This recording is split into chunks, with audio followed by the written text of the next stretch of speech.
Bung Rocky seperti yang kita duga kemarin Pak Firly itu pekan hari Jumat kemarin tidak hadir ya dengan alasan ya karena dia sudah ada jadwalkan lain di Polda. Tapi yang saya mau protes sama teman-teman media ini kan kalau ada orang lain biasanya nggak dipanggil dipanggil nggak datang baru sekali saja disebut mangkir, begitu ya. Padahal begitu nulis Pak Firly disebutnya tidak penuhi panggilan Polda. Padahal sebenarnya memang panggilan itu kan sampai 3 kali ya Bung Rocky. Setelah panggilan kedua tidak hadir, nah itu nanti berikutnya bisa dipanggil secara paksa begitu. Nah itu catatan kita. Tapi yang menarik itu adalah ini Pak Firly akan dijadwalkan lagi pekan ini akan dipanggil ulang. Jadi ini panggilan yang kedua. Kalau dia mangkir, nah baru bisa dipanggil paksa. Dan kedua Polda karena sudah juga mengirim surat untuk penyitaan dokumen di KPK. Jadi saya kira ini agak serius juga. Ini Polda kelihatannya menangani kasus ini. Ya, emang lebih serius dendam antara Jokowi dan Mega tuh. Jadi, kan kita juga lihat ada unsur ya sedikit personal vendetta juga di Ya, dalam ya. kasus Pak Firly dan Polda ini. Karena dari awal kita tahu bagaimana Firly memperlakukan Karyoto. Kapolda sekarang Ya, nih, ya, Karyoto tuh. Karyoto. Dan kita lihat bagaimana posisi Kapolri pada waktu itu. Jadi tetap ini kirim mengirim sinyal masih terjadi. Jadi potensi negosiasi masih terjadi juga tuh. Kalau Mhm. Poldanya serius ya udah itu kan bilang aja kita udah minta penetapan pengadilan, jadi hak kita untuk menaikkan ke tingkat penyidikan, lalu dipercepat aja kan mestinya kan. Gak usah minta-minta izin lagi kan langsung aja gerudukan. Penggeledahan. Tetapi juga Ya.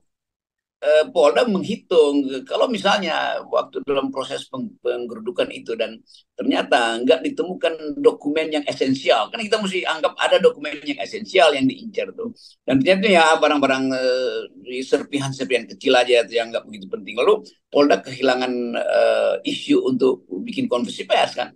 Jadi ini pertandingan strategi antara Firly dan Karyoto sebetulnya tuh. Kita mesti sebut nama aja akhirnya tuh. Mhm. Karena di belakang kasus ini jelas menonjol persaingan politik masih diandalkan pada potensi untuk negosiasi itu. Walaupun publik menganggap enggak itu harus dibuka dong itu. Karena apa namanya nih kasus itu udah jadi kausa celebre, jadi kasus yang diselebritikan. Nah, justru dalam keadaan yang kasus yang kausa celebre ini, orang mulai mengincar sifat lain dari kasus ini, yaitu kemungkinan negosiasi itu. Kalau ada negosiasi berarti di antara dua jenderal ini ya dua-duanya juga menyimpan masalah, kira-kira begitu.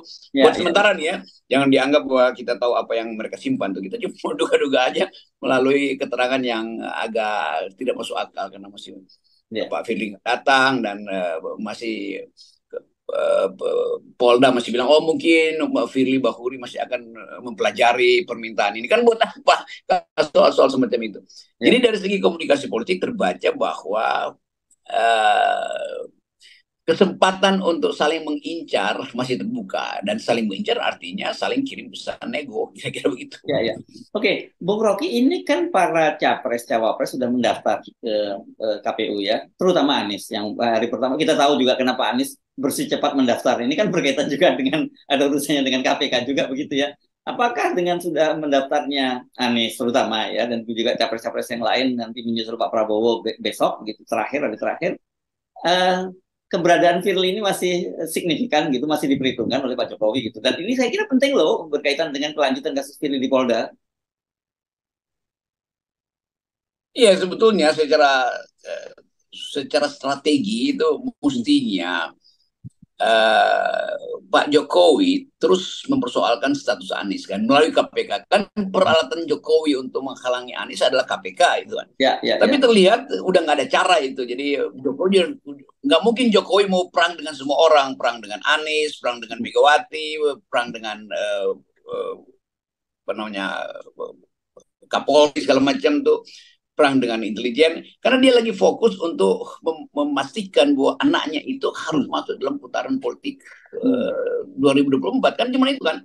Ya. Jadi fokus hilang dari Jokowi maka semua hal yang di belakang layar itu mulai mencari jalan sendiri untuk saling nego tadi itu. Kita mau lihat kasus ini sebagai kasus yang unik. Jadi ya ada 2 miliar yang dituduhkan, kita nggak tahu itu gratifikasi atau semacam pemerasan dan istilah-istilah itu kan belum bisa kita pastikan sebelum Polda itu menentukan siapa seperti yang tersangka. Jangan-jangan yang tersangka bukan Firly sebetulnya kan. Hmm. Jadi soal-soal semacam ini yang membuat kita tetap tidak pasti bahwa kasus ini akan dibuka tuh. Dan menjelang pemilu banyak kasus yang pasti akan dipetieskan karena mengancam stabilitas. Kecuali Pak Firly atau Karyoto sebagai Kapolda yang bertindak atas nama penyidik itu, polisi Polda itu menganggap bahwa ini di luar soal politik, tetap ini kasus maka tetap dibongkar. Tetapi ada konsekuensinya. Keadaan sekarang betul-betul liar. Apapun kasus yang diajukan ke publik, apalagi kasus yang punya intensi politis antara Firly dan Karyoto yang juga akan terkait dengan peralatan para capres untuk memenangkan pemilu. Jadi tokoh-tokoh ini juga tokoh-tokoh yang potensial direkrut misalnya untuk satu aktivitas politik.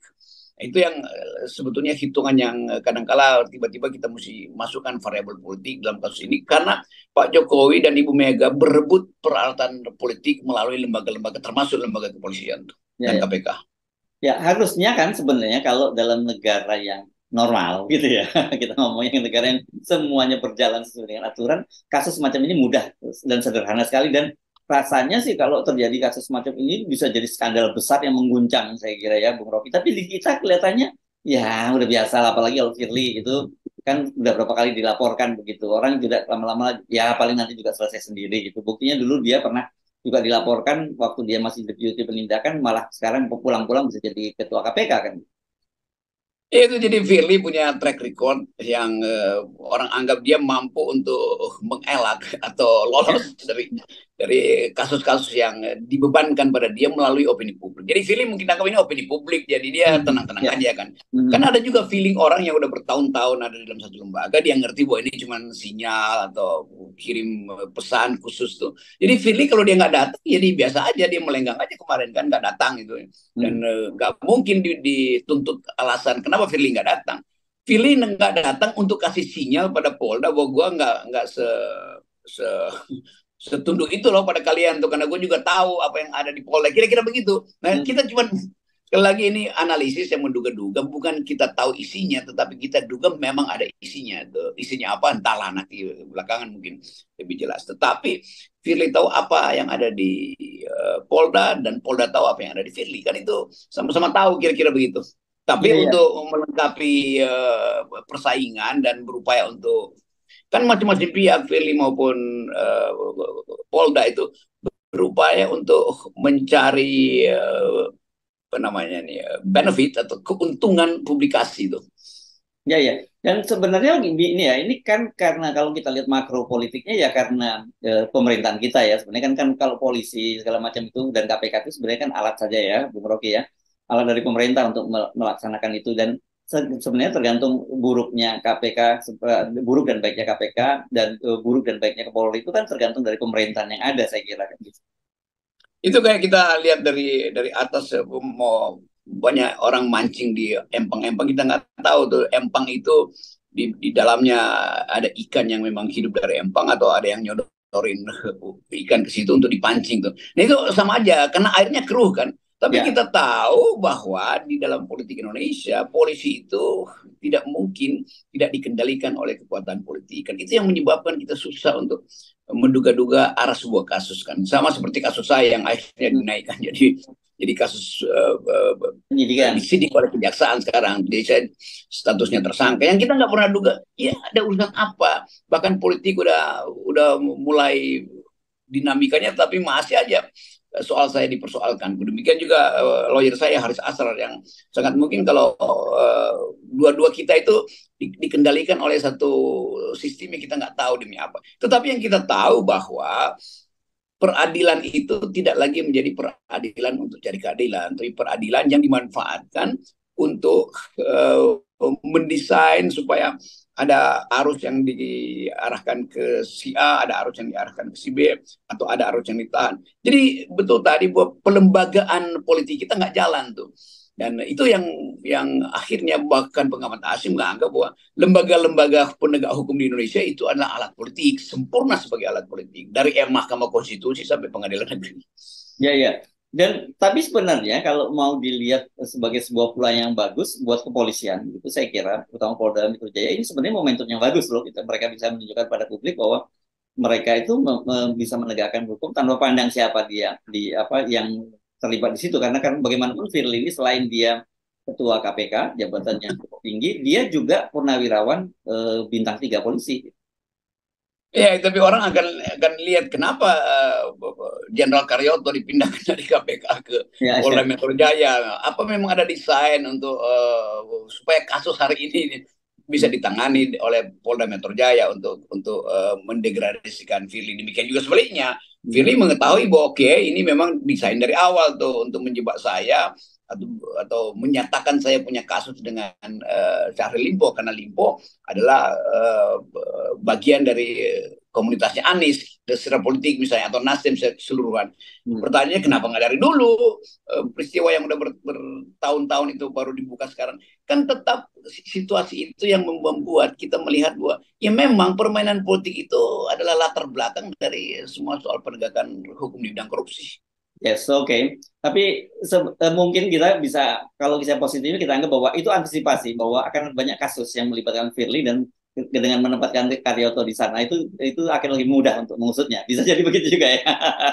Iya kan semua orang dijebakkan di dalam kolam di mana dia pada akhirnya nggak bisa bergerak. Lalu akan ada yang datang untuk menolong. Ada yang sebetulnya kolam yang lain datang menolong padahal dia sebetulnya ada kasus juga di kolam itu kan. Jadi poin-poin ini yang kita ingin perlihatkan bahwa setelah pemilu nanti ini masih akan seperti itu tuh pelembagaan politik yang dikendalikan oleh lembaga-lembaga hukum yang dikendalikan oleh kekuasaan masih akan berlangsung gitu tuh.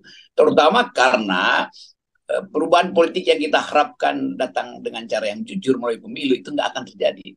Jadi dari awal kita mesti anggap bahwa pemilu itu adalah pertandingan kecurangan. Dan dalam pertandingan kecurangan itu polisi terpaksa harus kita perhatikan ke arah mana arah perintah politiknya. Yang dari dulu kita ingin polisi juga mengatakan kami netral, kami adalah public servant juga, tetapi kita tahu bahwa rekrutmen di kepolisian mulai Kapolri sampai posisi besar strategi seperti Kabar Eskrim itu sebetulnya jabatan politik atau ada insentif politik yang dititipkan pada jabatan-jabatan tinggi itu. Ya, ya. Dan selama proses itu terus berlangsung, ya kita sulit untuk berharap gitu ya. Ya itulah pesimisme kita tuh. Tapi kita optimis bahwa justru dengan semakin kacau dan berantakan memang diperlukan kekacauan atau total disruption ini supaya bisa ditata ulang. Jadi memang mesti dihancurkan dulu. Enggak ada soal berkeping-keping, tapi ada janji untuk membangun kembali institusi demokrasi dan institusi hukum yang pro pada keadilan dan pro pada kebutuhan rakyat, bukan melayani kepentingan elit politik. Jadi di riset lah kira-kira gitu ya, Bung Rocky kalau. Nah itu dia tuh kita di riset aja nih. Iya ya. Oke, baik. Makasih, Bung Rocky. Ya.